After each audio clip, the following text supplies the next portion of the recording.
Halo guys, jumpa lagi dalam channel Medical Art. Kalau di video sebelumnya kita telah membahas secara singkat tentang anatomi dari saluran nafas, pada kesempatan kali ini kita akan membahas lebih detail tentang anatomi dari saluran nafas bagian atas. Sebenarnya saluran nafas bagian atas ini terdiri dari lubang hidung, kemudian rongga hidung, rongga mulut, faring, dan berakhir di laring. Nah, pada gambar ini kita akan membahas bagian dengan lebih detail dari sistem saluran nafas bagian atas ini. Sebelumnya, yuk bagi kalian yang sedang menonton video ini, jangan lupa untuk like dan subscribe channel ini ya, supaya channel ini bisa makin berkembang. Bagi kalian yang ingin bertanya tentang penjelasan dalam video ini, ataupun memberikan saran tentang tema di video-video selanjutnya, jangan sungkan-sungkan untuk ketik di kolom komen ya teman-teman.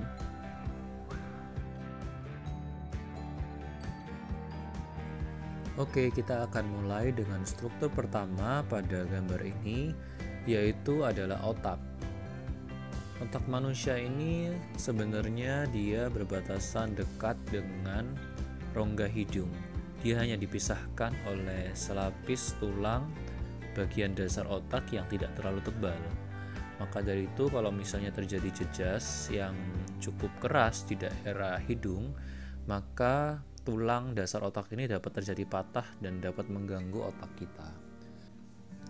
Struktur berikutnya adalah saraf yang berfungsi untuk indera penciuman atau biasa kita sebut sebagai olfactory nerve. Bagian ujung dari olfactory nerve ini terjadi sedikit pelebaran yang biasa kita sebut sebagai olfactory bulb. Jadi bentuknya sebenarnya dia seperti cotton bud, teman-teman. Dia memang letaknya berdekatan dengan rongga hidung, hanya dibatasi oleh selapis tulang, sehingga memudahkan fungsinya untuk mendeteksi bau dari udara yang kita hirup. Di tulang-tulang bagian tengkorak ini sebenarnya ada rongga-rongga yang biasa kita sebut sebagai sinus. Sinus ini ada banyak, ada bagian frontal dan juga pada gambar ini yang terlihat adalah sinus sphenoid. Jika terjadi peradangan atau infeksi pada sinus ini, maka akan timbul nyeri dan biasa kita sebut sebagai sinusitis. Sementara itu, rongga di dalam hidung kalian tidaklah kosong melompong atau bulat sempurna seperti rongga di dalam balon, teman-teman, tetapi ada struktur-struktur berupa tulang yang dilapisi oleh mukosa, dan struktur ini disebut turbinates atau konkanasi. Konkanasi ini ada yang bagian atas, bagian tengah, dan juga bagian bawah. Kemudian di bagian belakang dari rongga hidung terdapat struktur lain yang disebut sebagai adenoid.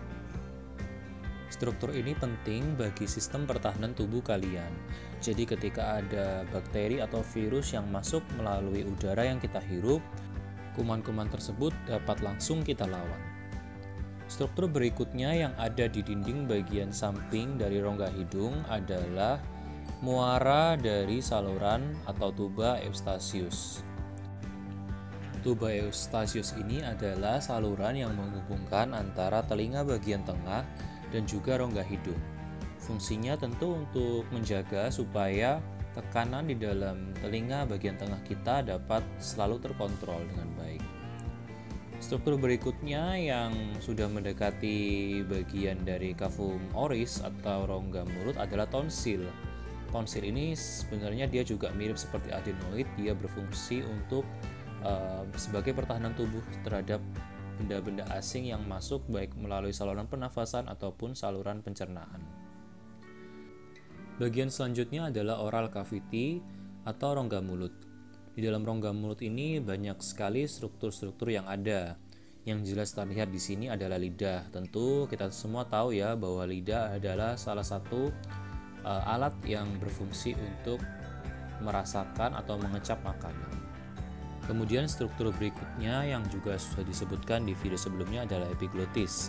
Epiglotis ini berfungsi supaya makanan yang kita makan tidak sampai salah masuk ke saluran pernafasan.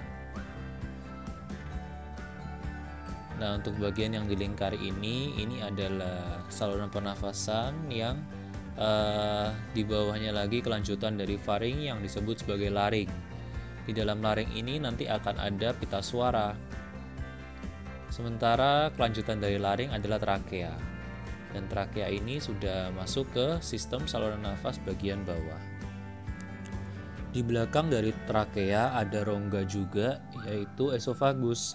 Esofagus ini adalah saluran untuk pencernaan kita. Jadi makanan yang kita telan nanti akan masuk ke esofagus, bukan masuk ke laring atau trakea.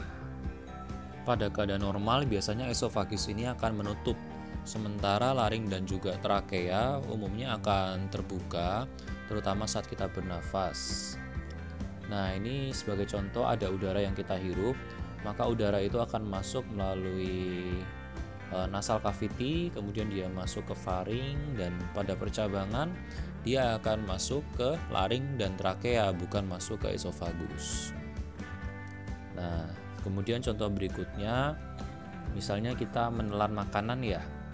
Jadi ada makanan yang kita makan akan masuk melalui mulut, kemudian ini di percabangan ketika dia sudah mau kita telan, maka si epiglotis ini akan bergerak ke bawah dan menutup jalan ke laring atau trakea, sehingga makanan yang kita makan akan masuk ke esofagus, bukan masuk ke laring, sehingga kita tidak sampai tersedak.